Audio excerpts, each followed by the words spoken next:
Alongo combattant, Alongo les juristes. C'est vrai que tout le monde lelo. On a 2 points de solo lelo. Premier point, signature il y a encore il y a Kampala. Et puis deuxième point, ils allaient procès en annulation. Donc il y a conseil à JB Oyo Tolanda qui biso sur le lobby tribunal et s'est déclaré incompétent. Alors moi d'abord Alongo. On se va voir les Mali les Kangio bien. Mali les moi makasi wa tozana hiver mais bon inge takaka. Ou bien qui combattait et comme moi Mali les comme moto moto. Combattait zakaka toujours, to komba peut-être to bunda toujours jusqu'au bout inge. Attends ba défaite des alliés beaucoup bunda. Défaite des ananouté, défaite des athées. Voilà, tu recommandes à niveau à Longo. D'abord, premier point, Zali, signature accord il y a Kampala, je crois qu'il va citer déjà. Yo en tant que juriste, et là, nous par rapport à l'accord, on a signé entre le gouvernement et le RDC dans M23. Bien, na banzi de Kwalimia, Motonyon, il faut aller à Malamu que ONU, Organisation des Nations Unies, Organisation internationale, en caractère universel, Ozo Sangisaba État 193, 193, 193 États. Ezali, Organisation internationale, Ozo Sangisaba État Nyonso, et Belé à Mokili. Et le Bakite, M23, Ezali soutenu na Ouganda, na Rwanda. Preuve Ezali à ONU. Donc, Ouganda na Rwanda, par exemple, ça agression Yamboka Nabiso. Bon, on a comment le gouvernement mboka na biso so baza ba konzi ya mboka ya solo ba yebi que constitution ya bango wana le 18 février 2006 et ils ont bien un article 16 que la personne humaine est sacrée. L'État a l'obligation de la respecter et de la protéger. Est-ce que bazo protéger ba tuna Kivu, bazo protéger ba tuna Est. Alors nengeni ni ba ko signer ba accord ya Kampala, ba accord na ba to ba agresser bino ba criminel. Baza ba to ba ko ki même pas amnistier. Baroki au compte jamais, et je le confirme encore que Baroki jamais au compte à la gouvernement, soit l'institution, il y a Moka, soit l'armée, parce que ce sont des criminels. Mais effectivement, le lobby, mais aux ONU, Organisation des Nations Unies, mais on est obligé le gouvernement de signer encore M23. On doit aller Liboso d'ailleurs, parce que bien que le lobby ait M23 soutenu par le Rwanda. Mais bon, mais bango bazota la ngonga kate, voilà que non pour la paix en boka na biso, il faut que le gouvernement ait signé accord en M23. Je pense que ils ont quand même été obligés de signer ngo. Bien, nanina lo baboy que oui. Gouvernement wana eza na mboka na biso ezali gouvernement ya peuple te. Président o eza na moto ya mboka na biso eza président o peuple a ponagité. Azo ko défier peuple, azo ko mboka na défi na nko.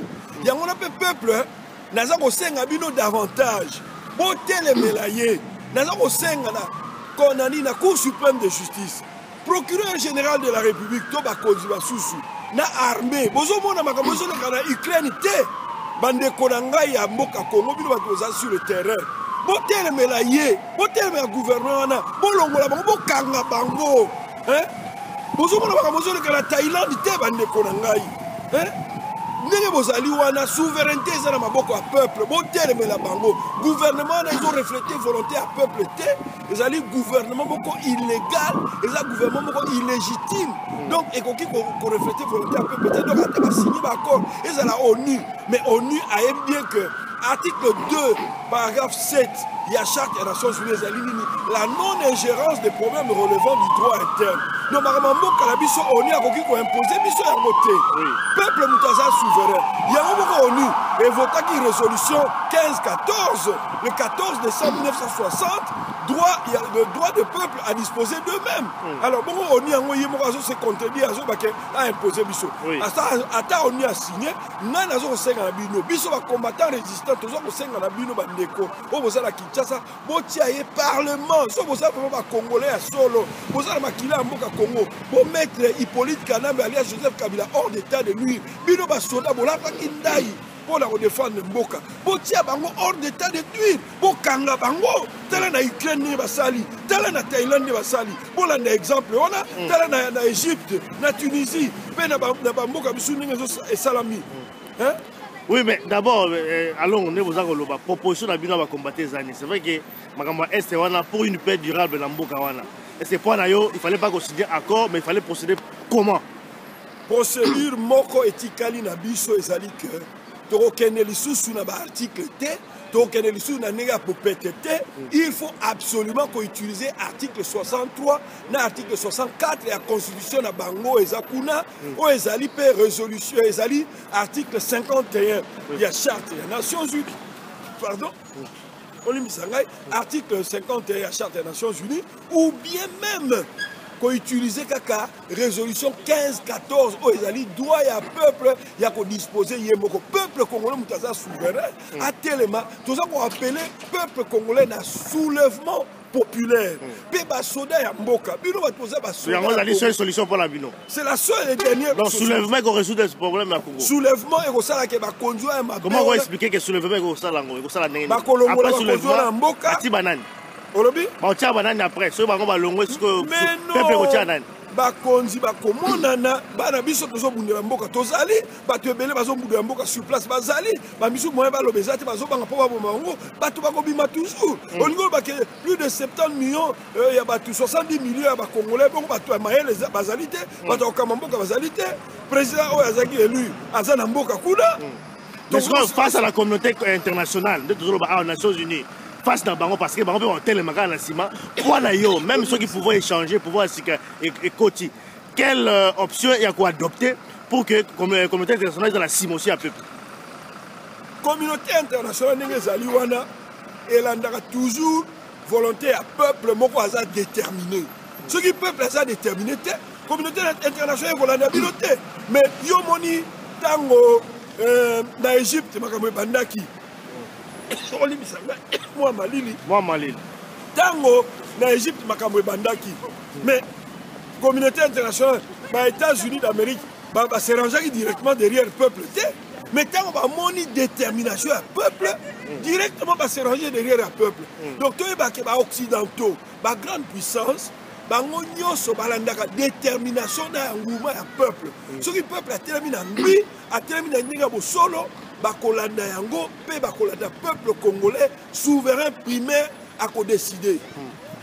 Voilà, alors dossier on a toujours c'est la caca, c'est vrai que bako basi basigé total la banane yango il y a un 23 bako dans le gouvernement banane yango boza amnistie parce que voilà la cas par cas. Je pense que Totikeli quand même le gouvernement Mboka Nabiso ils sont chargés d'ango et puis on va juger par la suite dossier Ezali par rapport à procès en annulation. Il y a concert il y a Jubem Piana où Ezali prévu le 21 décembre il y a moi au Kalamingi Koutoute. Tolandaki lobby tribunal et s'est déclaré incompétent en tant que juriste. Comment yo kuki pour interpréter en gros? Bien, nalingi bandeko ba combattant ya mokili mobimba, ba combattant résistant congolais. Il y a monde entier bazala très apaisé. Bien au contraire, ndenge faux producteur parce que tout le monde qui a mon carte c'est audience que Alain Claude Azali producteur T.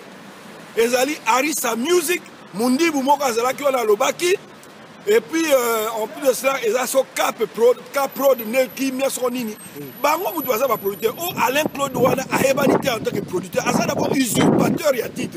Il voit ça même poursuivi pénalement pour usurpation, il y a titre Ouana. Et puis, il faut pas dire pour découvrir effectivement Azanani. Et puis, bon, on a pas service impôt, il faut qu'on ait tout dans le bureau qu'on a nyonso. Bon, dans l'ingénieur Lobaboye.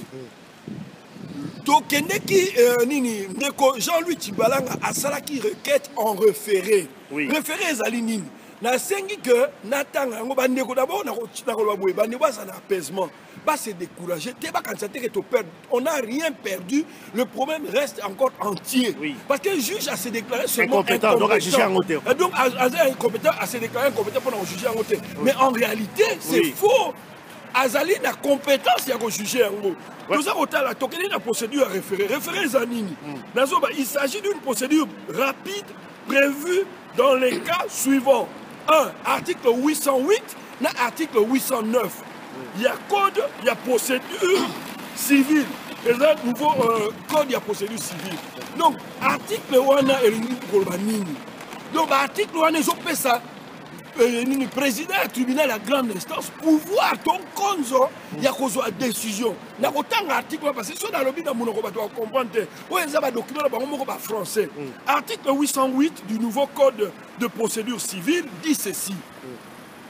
Dans tous les cas d'urgence, le président du tribunal de grande instance peut ordonner en référé toutes les mesures qui ne se heurte à aucune contestation sérieuse ou que justifie l'existence d'un différend.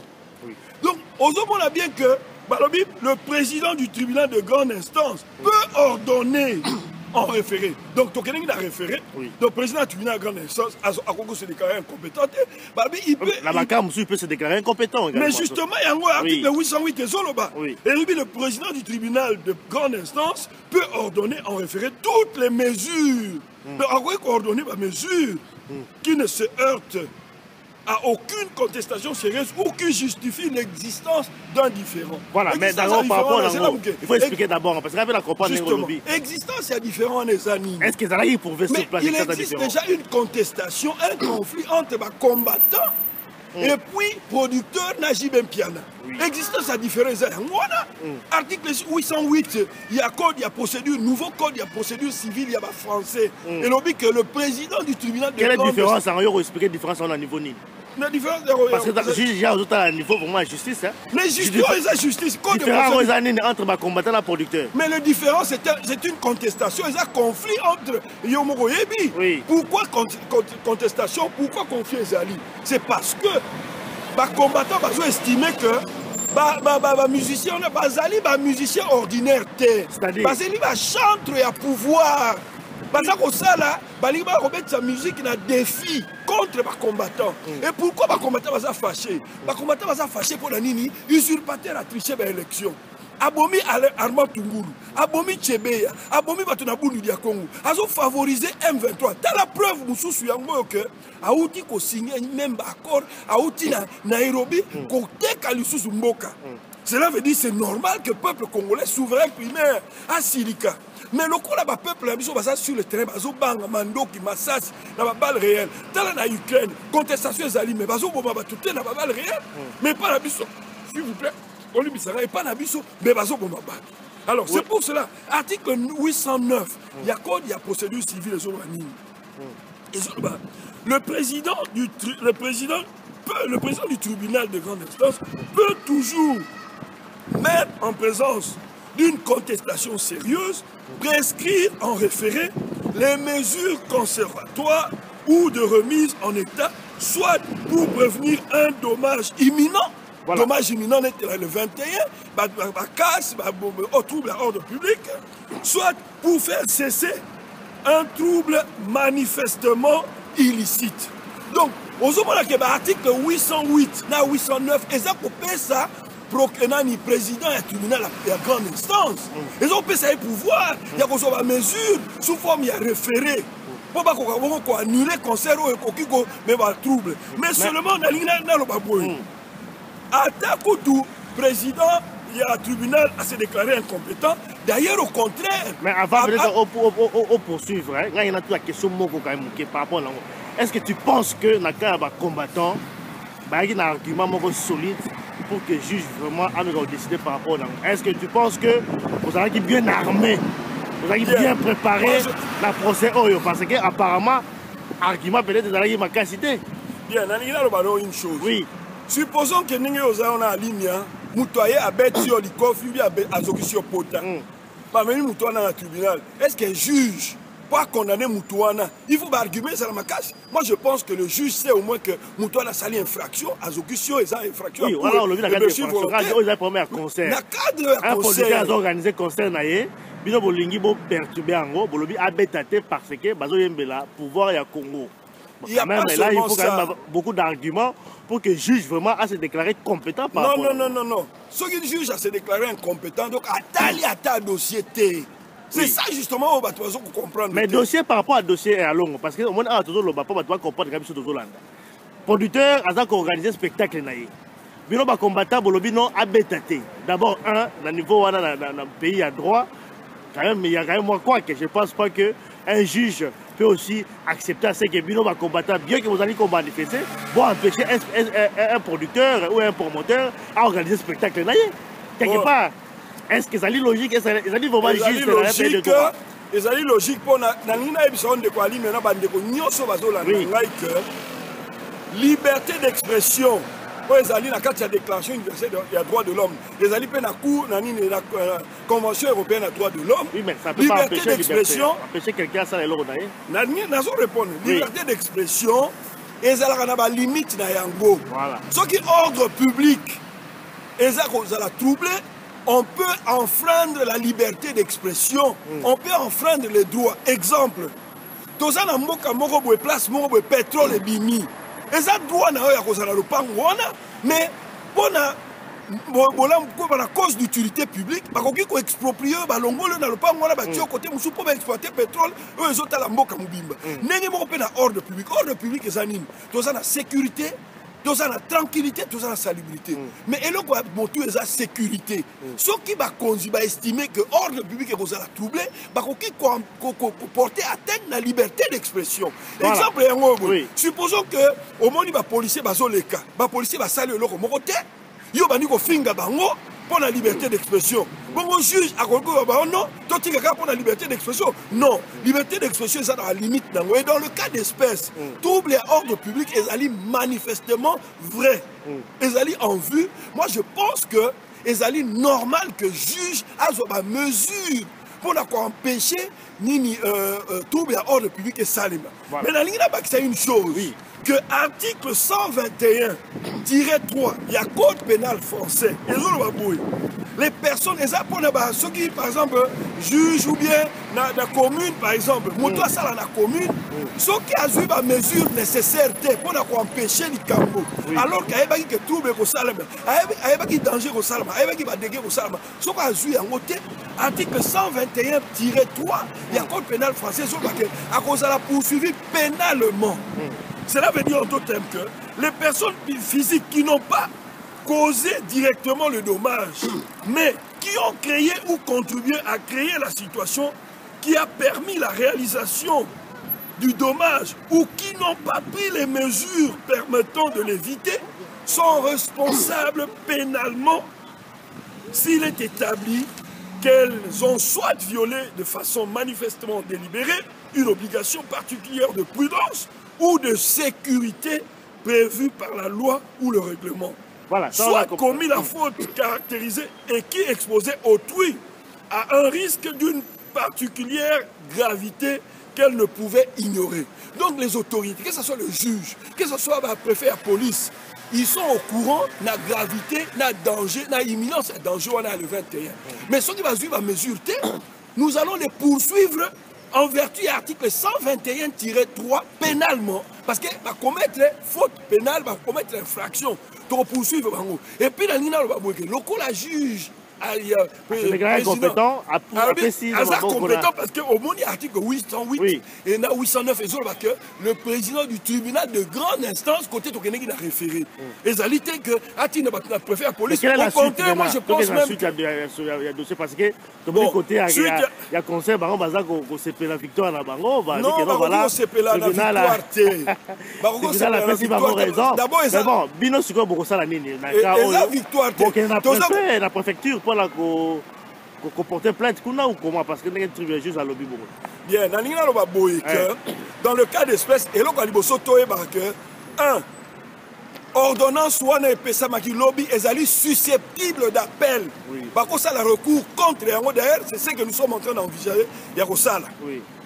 Là, à Bruxelles, mais il y a une réunion pour ça déjà. Donc, il faut frapper un mot d'appel.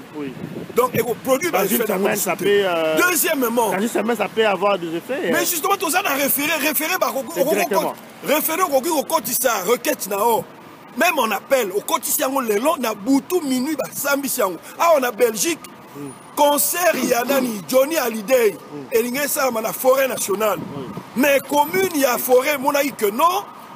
Concert Johnny Hallyday même oligan na gang voyou nengo salama na Ezel nengo stade bato ba na stade ba kontsaka référé et on a statué. C'est la commune en fait qui avait la commune avait demandé ils ont la carte ba jurisprudence ya awa commune il y a forêt et kotisaka référé et on a statué na butu na ba minuit na ba butu donc ba bureau zeki ya okanga pour vous dire une chose c'est que si on s'allie appel donc, il faut exiger juge, donc on juge que, compte tenu de la gravité, il y a l'Ikambo, juge à Kokiko, il faut appeler sa décision avant le 21. Oui. Et puis en plus de cela, bah vous facilité.